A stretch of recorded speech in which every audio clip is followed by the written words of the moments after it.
जल्दी चला, तनी हमार दान देता हो, नहीं तो देखत हुआ ना मौसम। अरे तो एटीएम से कुछ निकलले होगी ना। अरे पहले चलबा तब न। नहीं पहले ये क्लियर कहला, काहे की जानत हूँ ना, एक बार में 4 बोझ हमार खींचेला। थ्रेसर बहुत ब्रांडेड है। अच्छा वो कुछ छोड़ा सुना। हाँ सुनाला सुनाला। दामे के बागे हूँ हमर कितना लागी भरवा,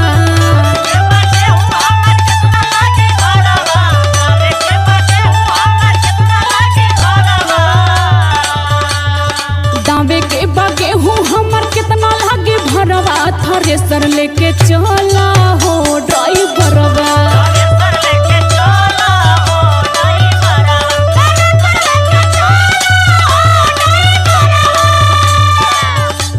देखा हमार हाथ कोराम ऐसे अपन थ्रेसर केहू के खेते में ले जाइला ना। हाँ वो तो हमारा पोता बा हो। अब सुन ला। सुनावा। लेकिन एक बात ये अपने अंदर रखिया। कवन बात हो? तहरा से एको पैसा भरा ना मंगाई,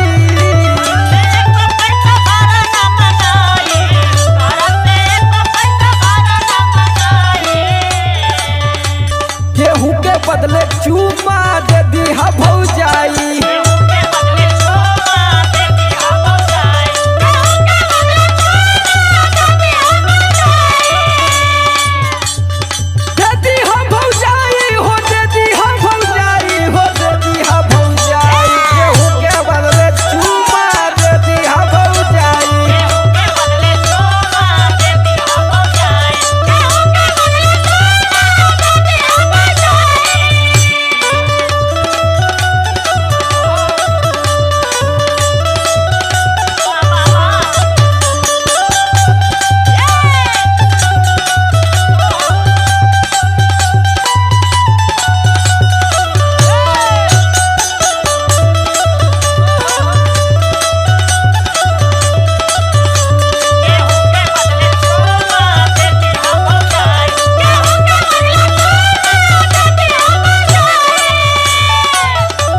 अच्छा मना मजाकों को कोनो हद होला, जब देखा तो कुछ न कुछ बोलते रहेला तू।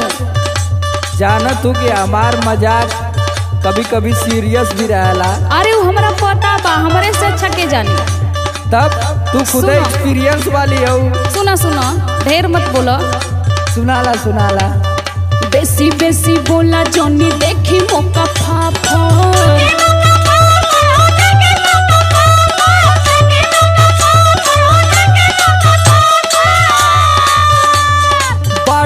स्पेशल से देत बनिया फल।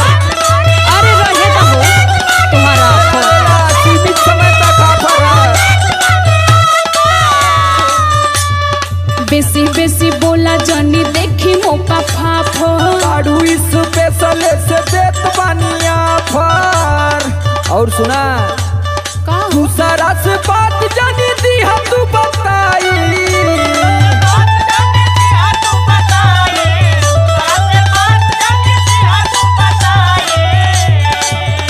और दूसरा से बात जानी दी हम तू बताई, गेहूं के बदले चूमा दे दिया भौजाई।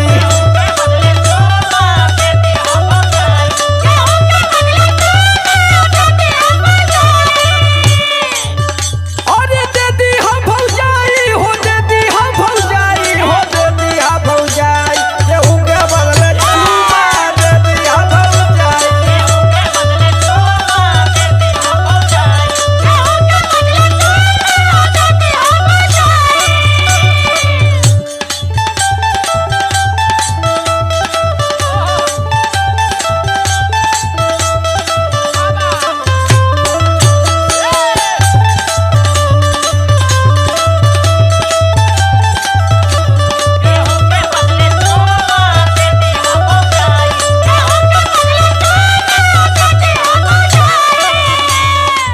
अच्छा मनावे के ट्रैक्टर तोरे हो तब लगला फायदा उठावे ना भौजी तोके कितना हम मानेला मालूम है ना।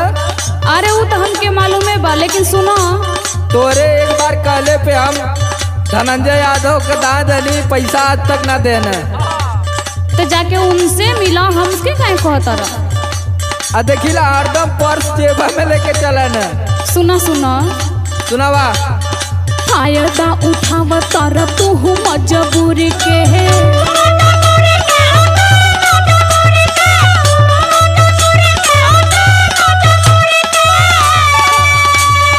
कहे के हक बाटे समर बिशुनपुरी के।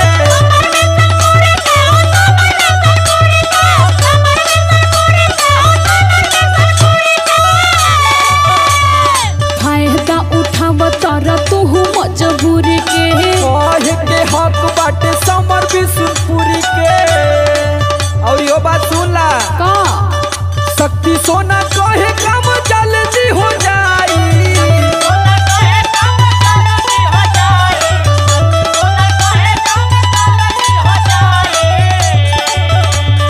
शक्ति सोना कहे काम जल्दी हो जाई। गेहूं के बदले चूमा